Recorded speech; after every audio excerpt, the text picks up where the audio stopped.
เนาะเกิดกลับมาตอนเช้าๆมื้อนี้ก็ได้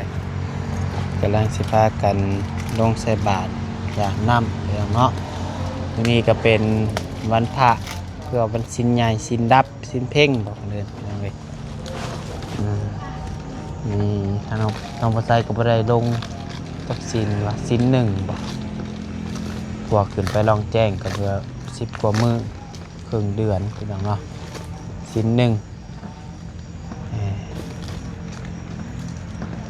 ปลาศีลหนึ่งวันนี้ก็มาใส่อยู่วัดบ้านน้องเบลเพิ่นพี่น้องมาใส่ทางพ่อก่อนปกติก็สิมาใส่แต่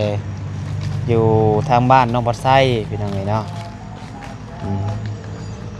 เอากะทักทายสบายดีเด้อสบายดีสวัสดีพ่อแม่พี่น้อง FC เปิดสุขุสุคนสุหม่องสุบอนเพราะว่าอยู่ฝั่งลาวฝั่งไทยแล้วก็อยู่ทางต่างประเทศนะพ่อเนาะก็ยินดีต้อนรับเข้าสู่ช่อง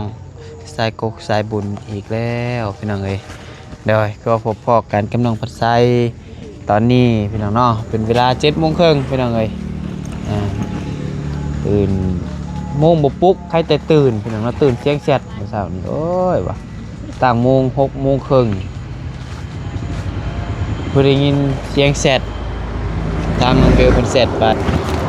จังลูกพี่น้องเนาะตื่นมาแล้วเอ้า11มัน6:00 7:00ยังเดี๋ยวโอ้ยก็มันบ่ทัน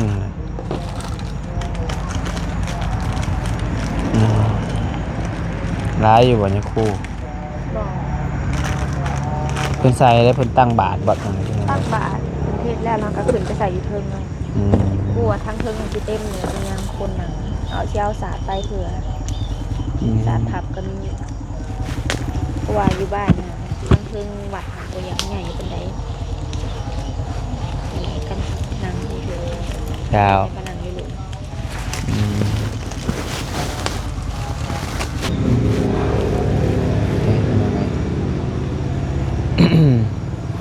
บรรยากาศก็คือฝนสิตกนั่นแหละพี่น้องเอ้ยเนาะโอ้มืดมาพี่น้องเอ้ยคืนนี้ก็ตกมาแบบหน่วยสัญญาณเลยเมื่อคืนนี้ตกจ้ามาบัดเดียวเลยใครแต่ว่าบ่แห้ง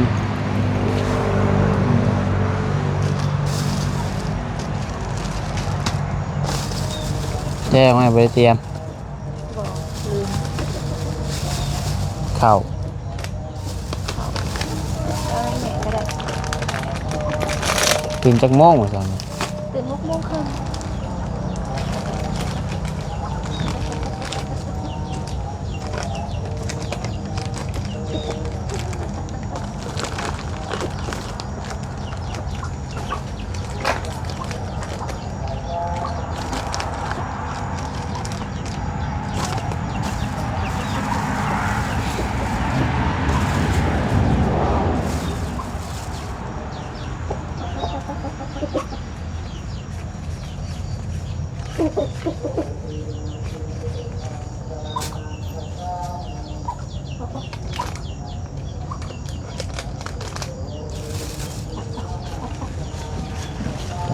พี่น้องเนาะ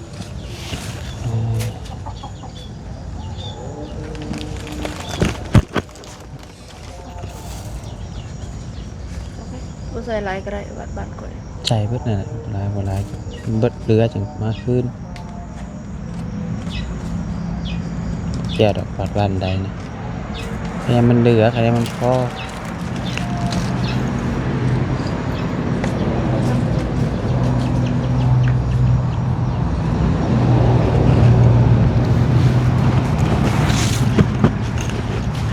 ดอกไม้ถึงแล้ว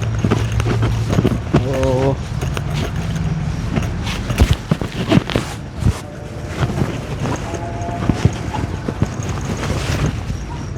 ดอกไม้อันนี้ก็ไปใส่เบิดเลยสิ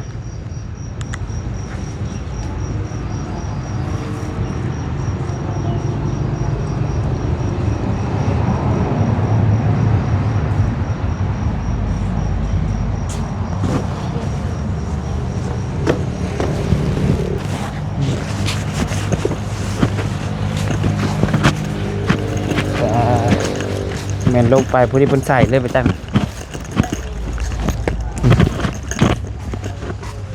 ก็ว่าเจ้าอยู่ได้เป็นยังไงแต่ว่าไปเฮ็ดนั่นเฮ็ดนี่เพื่อไปเตรียมวัดน้องบ่ใส่8 โมงปลาย8 โมงครึ่งพุ่นละเพื่อบ่ใส่โมงปลาย ทีนี้เขาใส่ไว้อยู่ ท่านรับเป็นยังเทศอยู่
ถ้าเบี่ยงลงใส่ก็บ่ได้มาบ่มีบ่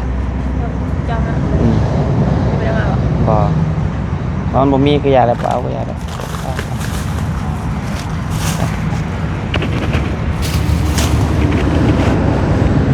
ปึ๊บโอ้ยชุ่มไปน้องไปวันนี้ลงไปทำบุญกันไปพาพี่น้องเดี๋ยวบุญก่อนพี่น้องง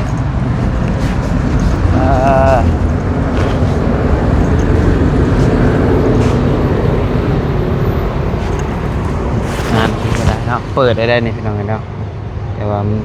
เครื่องของโบราณพี่น้องอันว่ามีเงินมีคำอนาคตนี่เปิดเห็ดจุดดีพี่น้องเนาะเปิด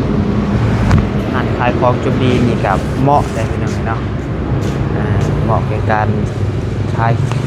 ได้เบิดน่ะของอยู่ของกินขายเครื่องหยอกเครื่องย่อยพี่น้องไปเดี๋ยวเจอกันอยู่วัดอีกทีนึง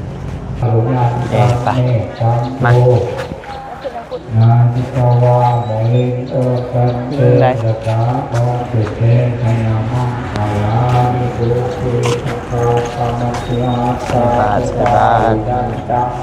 ครั้งที่2เนี่ยน้องมาใส่มาบัดนี้มาครั้งแรกๆครับพวกนี่ครับน้องเบลที่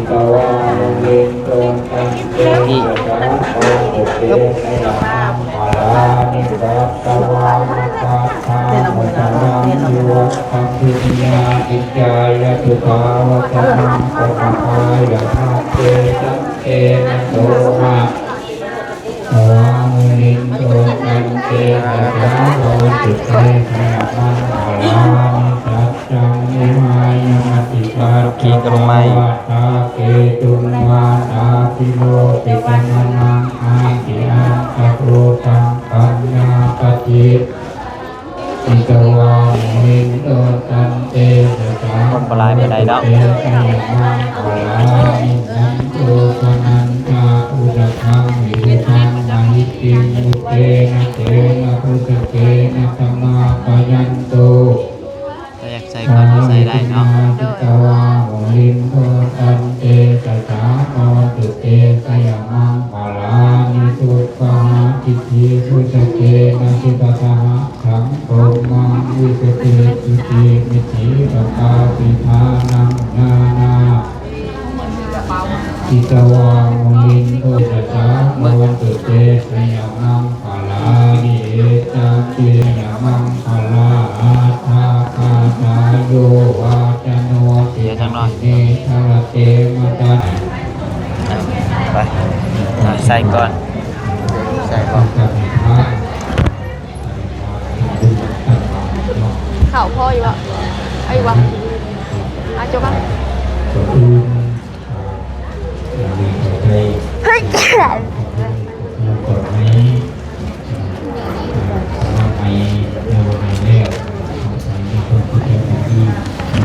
ไปใส่รถใส่กันรถ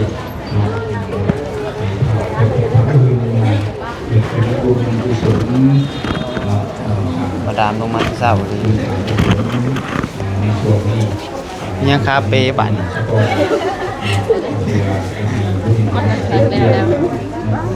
มีบ่ร้านค่ะ มีคนเสียใจมีคนดีใจ คิวด้วย ได้บุญเด็กเดียว ใส่แล้วก่อนน้อง เลิก เล่นกัน อนามัยอนามัยคือพระการกระทำจากเสียสละ มามือ โดยหวังคนตอบแทน สักกะลีน้อย คนตอบแทน สักกะลีใหญ่เด็ดค่ะ ในเวลาจากจ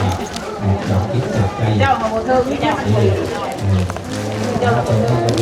เดี๋ยวนี้ให้ไปออกใช้บ้าน เป็นบ้านใหญ่เนาะบ้านน้อยคนก็เลยบ่ค่อยหลายปานใดอันวัดบ้านน้องปลาไทยโอ้ย มีเป็นใจดูแสนดีสมบูรณ์ตัวสารตัวเป็นตัวเป็นตัวเป็นตัวเป็นตัวเป็นชาติมีชาติได้บทได้ทำตัวชาติมีตัวต่อชามีตัวต่างมีวันนี้มีเกลียมีวันนี้ก็อะไรกันอีกคนที่ว่าสมาชิกการที่เจ้าพระพุทธเจ้าโมจักรโลกมาทันทีเลยโมทุกครั้งพาลังสาธุอันจะได้มีคนหนุ่มโน้มเนาะจากทางเนาะได้ทางมาปูว่าเรื่องของใครก็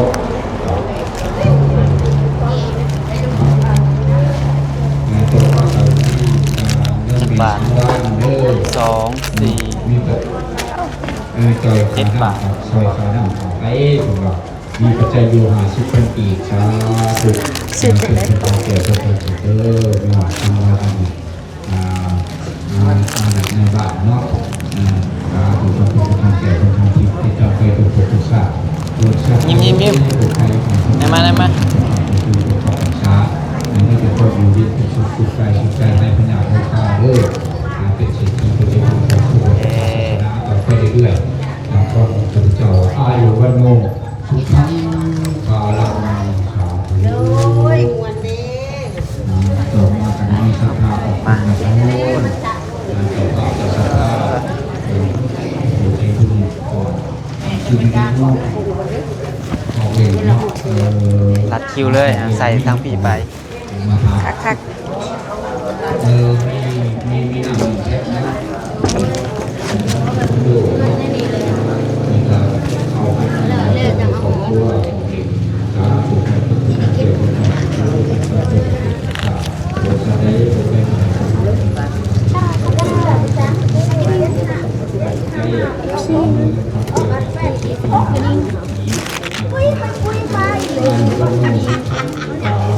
ทู่จะคว่ำเลยว่าทู่จะคว่ำเลยเห็นมันมีตลอดโอ้ดีชมเซยเวลาเงินมาทำเป็นกุศลนี่เนาะปรารถนาสิ่งใดให้ได้สิ่งนั้นสมดังวาโนไอ้ที่มีตัวกับต้นมือใส่เด้อปรารถนาสิ่งใดให้ได้สิ่งนั้นสมดังวาโน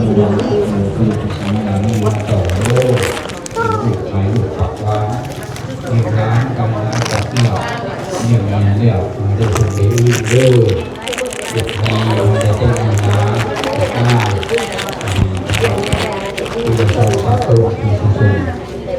จักปีแล้วเจ้าน่ะโอ้คือเก่ง2 ปีบางคนยังบ่กล้าเขาลงวัดเลยพี่น้องนี่มาซอยเด็กอยู่วัดเดี๋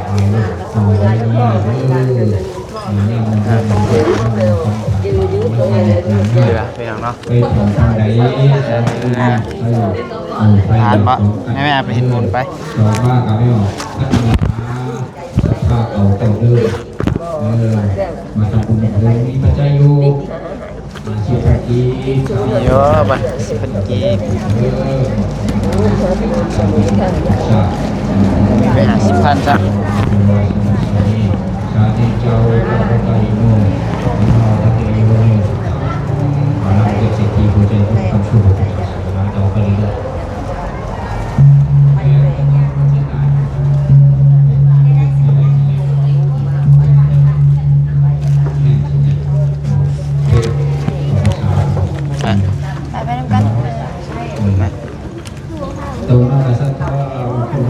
ดอกคำพ้นดอกคำพ้น50,000ไป 50,000บาท น้องเบลเพิ่นไปเฮ็ดบุญก่อนทางไหนเนาะสั่งบุญไว้หลาย ทุกชาติเกิดชาติใดผมใดคนคนเรานี่เป็นประกันสู้ให้มีแต่ความอยู่ดีเป็นสุขปักตุ่มสมเย็นกันยอมนำเลิกยังทำแก่ไว้เป็นเศรษฐีมหาเศรษฐีเด้อขอบคุณเด้ออายุวันโนสุขังภาลังสาธุศรัทธาคุณธรรมยงประสงค์ประสิกาทำบุญทำกุศลต่อมาก็ได้มีเนาะยังขนาดเนาะ พรสวรรค์ เนาะพรสวรรค์เนาะพร้อมด้วยครอบครัวเนาะมีปัจจัยอยู่10,000 กีมาทำบุญทำกุศลสาธุขอเป็นผลทานแก่ผลทานที่ติดตามไปทุกภพทุกชาติเกิดชาติใดภพใดกายผลทานเหล่านี้จงไปคำไปสู่ปกปักรักษาไม่ออกพรสวรรค์พร้อมด้วยครอบครัวไปอยู่ไสก็ให้มีแต่ความอยู่เย็นเป็นสุขกายสุขใจเนาะนำรวยเงินคำแก่เวรเป็นเศรษฐีมหาเศรษฐีให้ได้ถึงสวรรค์สันพานิลาภานคนมีความสุขยิ่งเด้ออายุวันโนสุขังภาลังสาธุ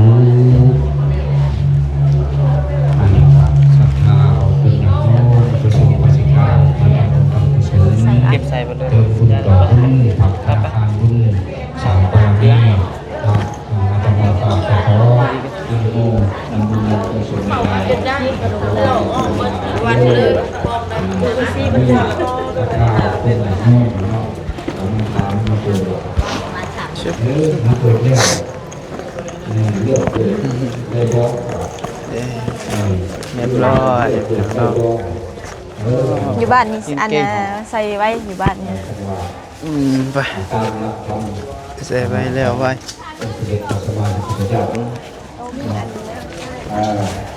ขันมาเกิด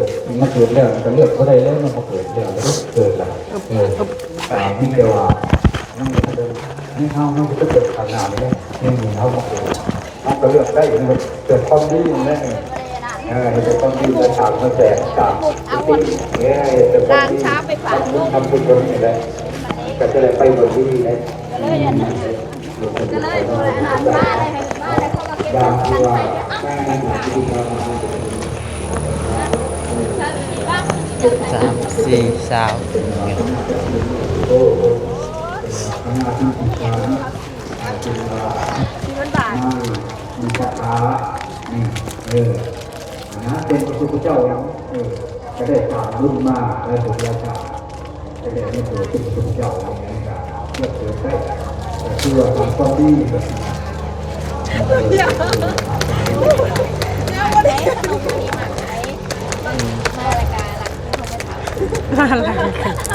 หลักชาตินี่เลยมันจะมันขึ้นซะ หยาดในมือเลยบ่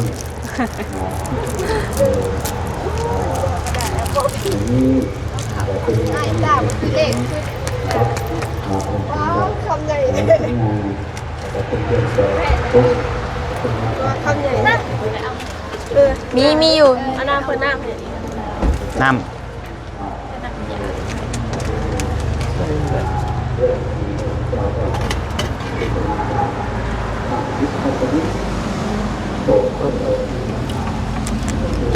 ไม่ให้ปวดสว่าง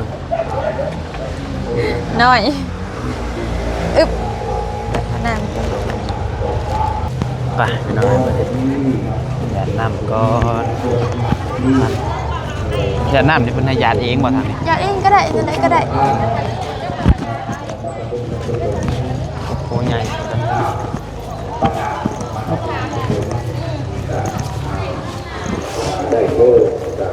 เพื่อเป็นวัดบ้านบ่ใหญ่เนาะ แม่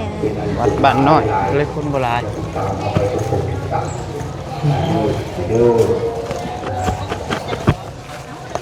เราเป็นแบบโน้มากครับผม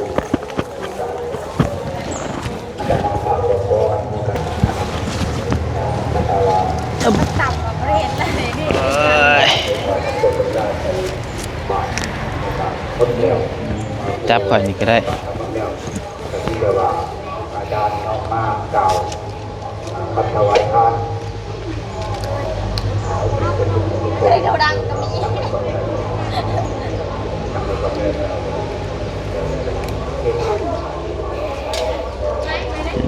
คอยฮอดให้ถึงเด้อน้องพวกกันในเก่าเด้อ สะปังกรก็ขอให้ได้ให้ขึ้นได้วิวปังๆลูกใหญ่ครับมีเพลงหลายๆเด้อดีๆมีเฮงนับแต่นี้ต่อไปก็พบแต่สิ่งดีๆเข้ามาในชีวิตเด้อเนาะไปไปคือว่าแล้วเนาะ แล้วยิ้มห้อยเบิดแล้ว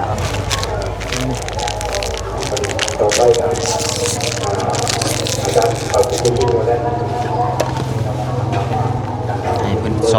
2 ล้านบาทพี่น้องเอ้ยให้เพิ่นใช้คืนมื้อแรกนี่2 ตื้อ สาธุ นะโมตัสสะ โอเค ภะคะ ไป วะโต มีแต่ว่าสำหรับคลิปนี้ก็พาน้องเบลเพิ่นมาใส่บาตร สัมมา ทำบุญให้พ่อเพิ่นหลังจากที่ว่าพ่อได้ล่วงลับไปแล้วพี่น้องเอ้ยไปไปจะว่ากันใหม่เด้อ อะระหันโต ดีมีแฮงบ่สู้ทุกคน สัมมาสัมพุทธัสสะ